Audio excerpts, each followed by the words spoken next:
मित्रों, मैं हूं डॉक्टर चंद्रवीर। मुझे हार्दिक खेद के साथ कहना पड़ रहा है कि विगत बहुत दिनों से लगातार बीमार रहने के कारण जाट विषयक वीडियोज़ के प्रकाशन का सिलसिला रुका रहा।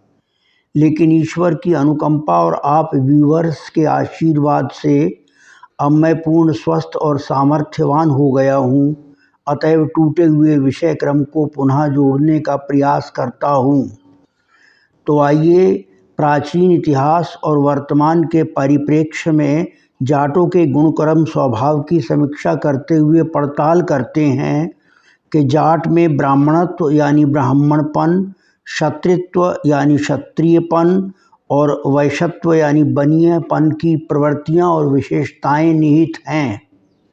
गुणों और कृतित्वों के ऐसे बहुआयामी समुच्चय या संयोग की वजह से जाट विपरीत परिस्थितियों में भी आसानी से जी लेता है। यदि उसे अनुकूल मानसिक कार्य नहीं मिलता है तो शारीरिक श्रम से जीवन को सार्थक बनाने की कोशिश करता है। मैंने ऐसे कई जाटों को भी देखा है जो एक उचित संतुलन के साथ बिना थके एक साथ मानसिक और शारीरिक श्रम के काम करते हैं। इसका मूल कारण है कि कुदरत ने जाट को ऊर्जावान शरीर और संकल्पित हो जाने वाला मन दिया है।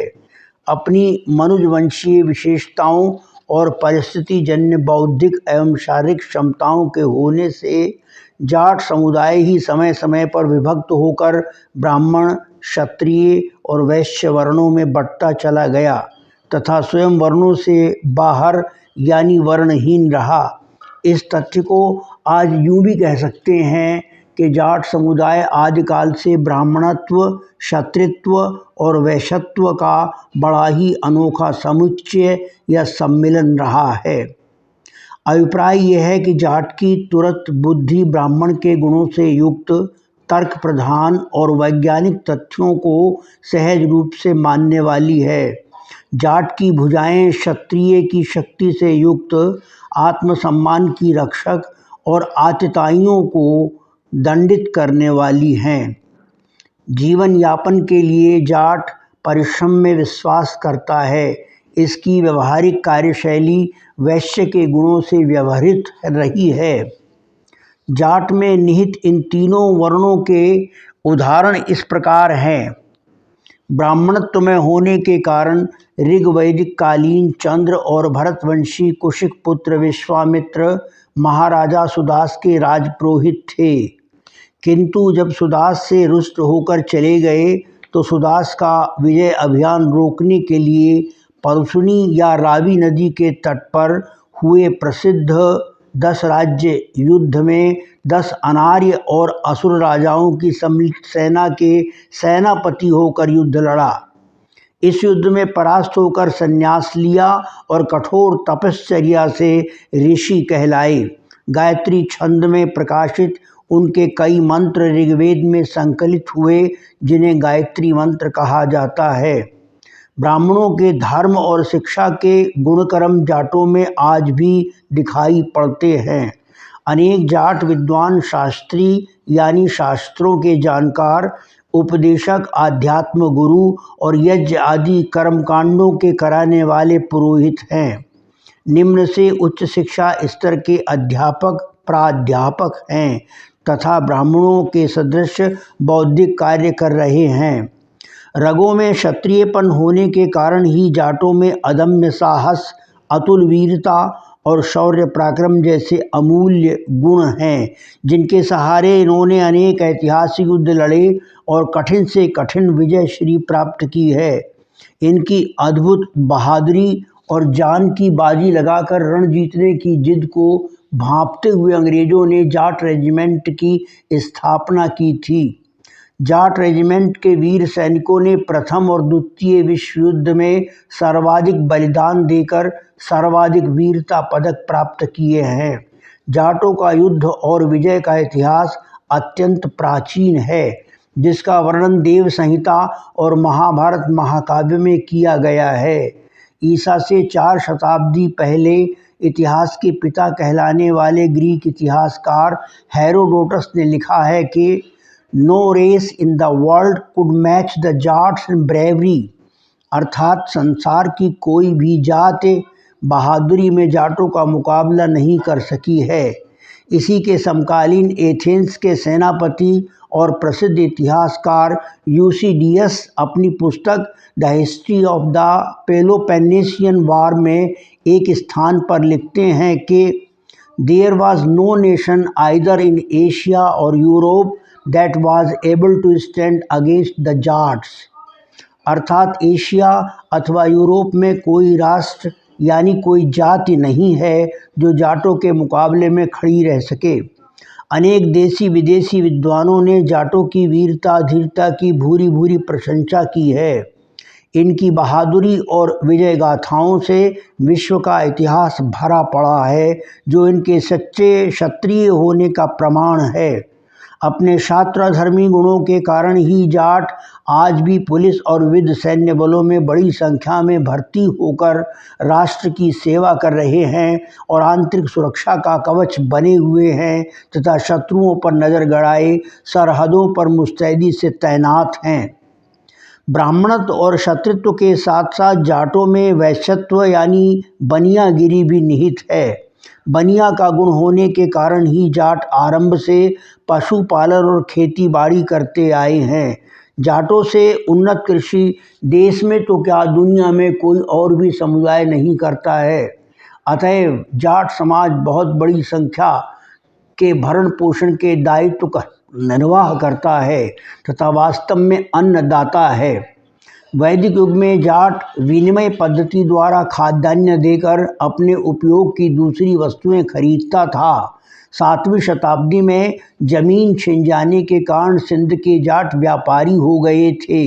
वे बनियों के साथ जुड़कर भारत से रेशम, कपास, कपड़ा, खांड और मसाले आदि ऊँटों पर लादकर अरब प्रायद्वीप के देशों में ले जाते थे तथा वहाँ से खजूर, चमड़ा, कीमती पत्थर, ऊँट और अरबी घोड़े आदि भारत लाया करते थे। भगवत दत्त के अनुसार बलूच जाट सम्राट ययाति के तीसरे पुत्र अनु के वंशज माने जाते हैं, जिनकी आज बहुत सी शाखाएं और गोत्र बन गए हैं। बलूचिस्तान के बीहड़ों में कृषि भूमि का अभाव होने से अधिकांश मुस्लिम जाट व्यापार करके गुजारा करते हैं। अफगानिस्तान के जाटों का भी कुछ ऐसा ही हाल है। भूमि के अभाव में वे घूम घूम कर चूड़ी बेचने, गीत संगीत सुनाने, जादूगरी दिखाने, चाकू छुरी तेज करने, सांप नौल की लड़ाई और भालू बंदर का तमाशा दिखाने के लिए मजबूर हैं। ऐसे भी बहुत हैं जो स्थायी व्यवसाय करते हैं। आज भारत में जाटों की नई शिक्षित पीढ़ी बेरोजगारी से निजात पाने के लिए और समृद्धि की चाह में विभिन्न प्रकार के व्यापारों व्यवसायों की ओर तेजी से उन्मुख हो रही है तथा सफल बिजनेसमैन की भूमिका अदा कर रही है। अपनी व्यापारिक बुद्धि के कारण कई एक जाट तो राष्ट्रीय पटल पर अंकित हैं, शोहरत पाए हुए हैं। तो इन सब दलीलों के आधार पर कहना होगा कि जाटों में ब्राह्मणों, क्षत्रियों और वैश्यों के गुण कर्म स्वभाव की विशेषताएं एक साथ हैं। जाट अपनी बुद्धि से प्रतिभा संपन्न है, अपनी बलिष्ठ भुजाओं से स्वाभिमान सम्मान की रक्षा करना जानता है तथा ईमानदारी और कठोर परिश्रम से कृषि अथवा व्यवसाय में सफलता अर्जित कर लेता है। जाट तर्कशील होकर आडंबर के विरोधी हैं, इसलिए ईश्वर के नाम पर धार्मिक ठगों के शिकंजे में नहीं फंसते हैं। जाट शांत वातावरण का पक्षधर है। शास्त्रधर्मी होने से इनके बीच किसी अन्य जाति धर्म का गुंडा या बाहुबली ना तो पैदा होता है और ना ही पनप पाता है। जैसा कि पूर्वी उत्तर प्रदेश के अहीरों, कुर्मियों और राजपूतों आदि के बीच अतीक अहमद और उसका गिरोह। मेहनत कश होने से कोई भी जाट भूखा नहीं मरता है तथा खुददारी होने से कभी भीख नहीं मांगता है। सभी जातियों से हिल मिल कर रहने तथा ज़रूरत पड़ने पर उचित सहयोग देने और सहायता करने का इंसानी जज्बा जाटों में है। गरीब और कमज़ोर की मदद के लिए और जुल्मी का सिर कुचलने के लिए केवल जाट ही खड़ा होता है। उसकी न्याय संगतता की भावना इतनी खरी है कि न्याय के लिए अपने भाई की खिलाफत से भी गुरेज नहीं करता है। जाटों की मूल प्रवृत्तियां गणतांत्रिक और सहास्तित्ववादी हैं। अपने चरित्र आचरण की शुद्धि के प्रति सचेत रहकर सामाजिक बुराइयों का त्याज्य करने में वह पीछे नहीं रहता है। यही कुछ कारण है कि अन्य जातियां जाटों से बिदकती हैं तथा मुंह पर दिखावी प्रशंसा और पीठ पीछे आलोचना करती हैं। इस पर भी जाटों की स्वस्थ जीवन शैली, बेबाकी और प्रगतिशीलता को अपनाने के लिए सब ललायित रहते हैं।